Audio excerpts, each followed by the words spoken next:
यातना शरीर में घुसा करके जो अपना को धनवान मान करके गरीब को, दलित को, महादलित को सताता है, उसको शुचिमुख नरक में जाना पड़ता है। शुचिमुख नरक सुई के नोक में इसको छेदा जाता है।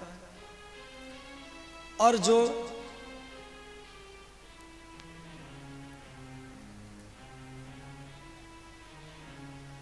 हरदम क्रोध करता है, पति के ऊपर, स्त्री के ऊपर, माँ के ऊपर, बच्चों के ऊपर, पड़ोसी के साथ बात बात में हरदम रूठ जाता है, नाराज हो जाता है, क्रोध करता है, अति क्रोधी,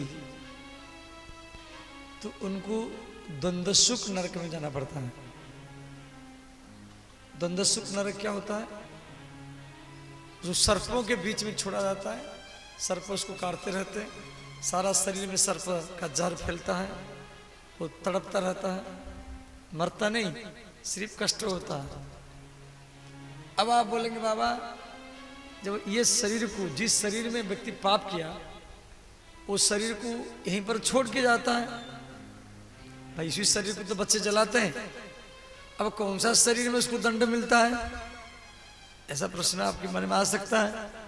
जो शरीर में पाप किया, उस शरीर को तो यहीं पर जलाया जाता है, और कौन सा शरीर में उसको दंड मिलेगा? तो भागवत में दिया गया है, यातना शरीर में, ये शरीर कभी पाप नहीं करता है, पाप करता है व्यक्ति का मन।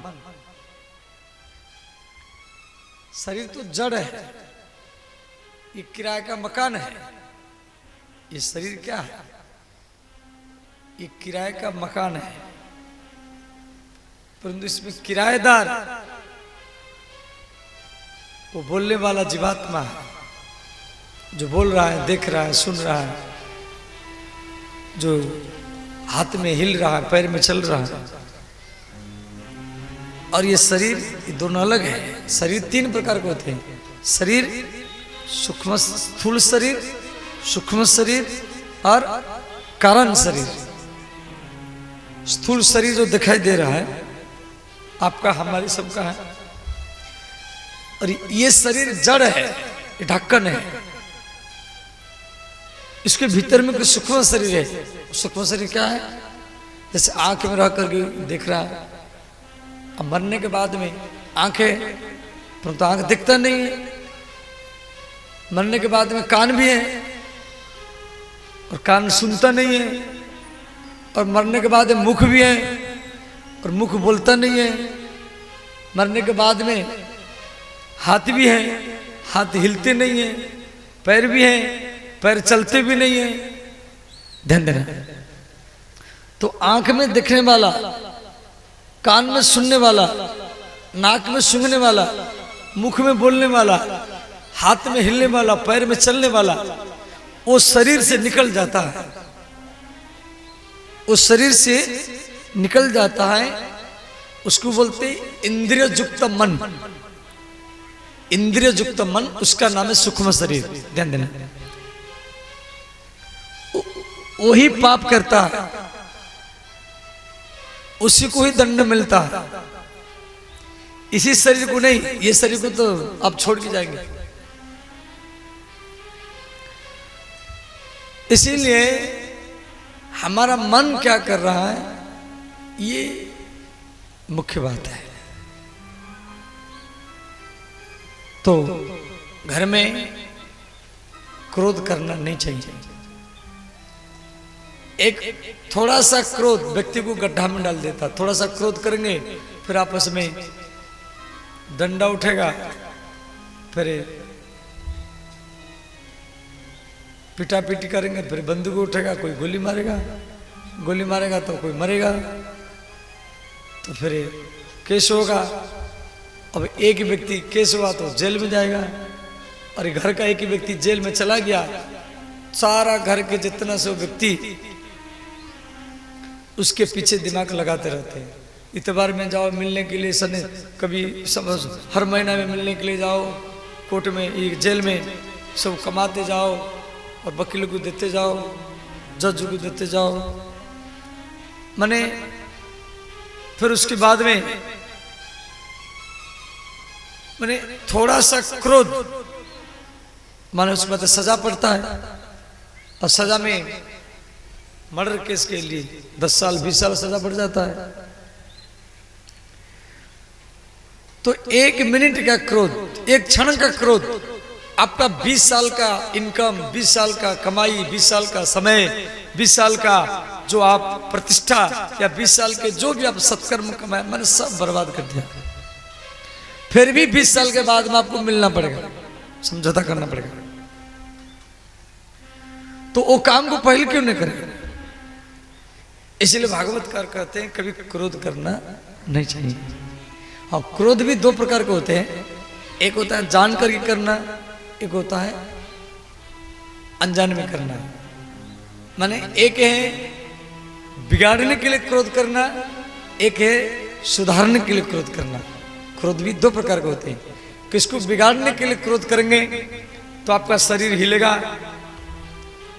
क्रोध करते समय, फिर आंख लाल हो जाएगा, रोम से खड़े हो जाएंगे, नाक से गरम गरम सांस निकलेगा, माथा चमड़ा के भीतर में कालापन आ जाएगा, आपको ऐसे माने अंधार अंधार जैसे लगेगा। फिर आप कुछ भी कर सकते, डंडा उठा सकते, बंदूक भी चला सकते, कुछ भी कर सकते उस समय।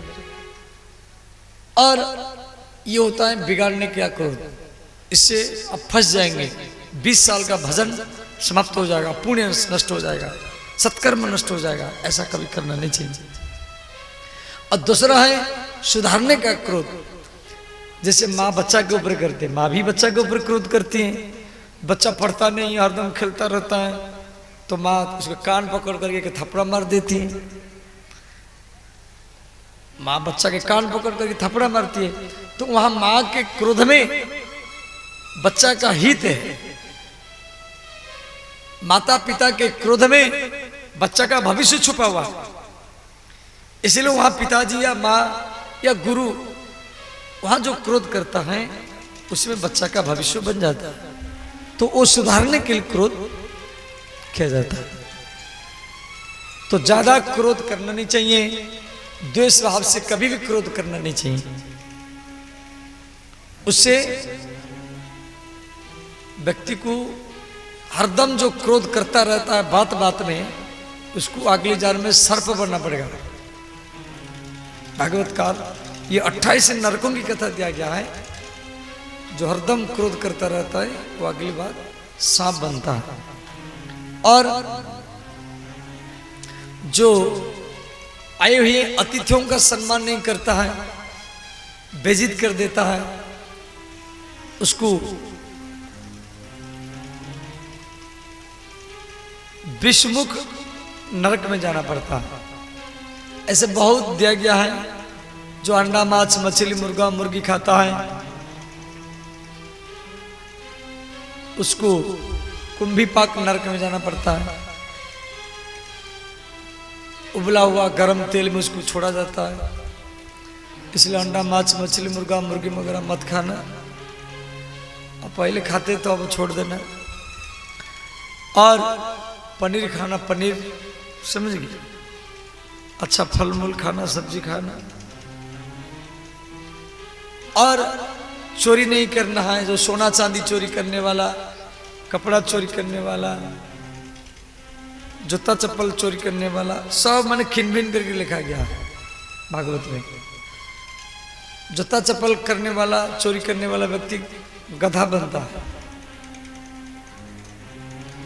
आप कार्यालय में जाते हैं, इलेक्शन में जाते हैं, स्कूल में जाते हैं, ऑफिस में जाते हैं, पुराना चप्पल पहन करके जाते हैं, नया चप्पल चोरी करके उठा लाते हैं, तो गधा बनना पड़ेगा। कोई ब्याह शादी में गए, बाराती में गए, इसलिए आगे ऐसा नहीं करना। गधा बनेंगे तो मिट्टी ढोएंगे और आपके पीठ में डंडा पड़ेगा, चाबुक पड़ेगा, समझिए। और ये सब नरकों की बात सुन करके परीक्षित महाराज जी घबरा गए। परीक्षित जी बोले, गुरुजी इसे बचने की क्या उपाय है? तो फिर सुखदेव जी अजामिल प्रकरण सुना दी। अजामिल ब्राह्मण था जो भगवान का ब्राह्मण होकर के वेश्या के साथ रहा। कथा तो बहुत लंबा है, मैं थोड़ा संक्षेप में से बोल रहा हूँ, क्यों हम पीछे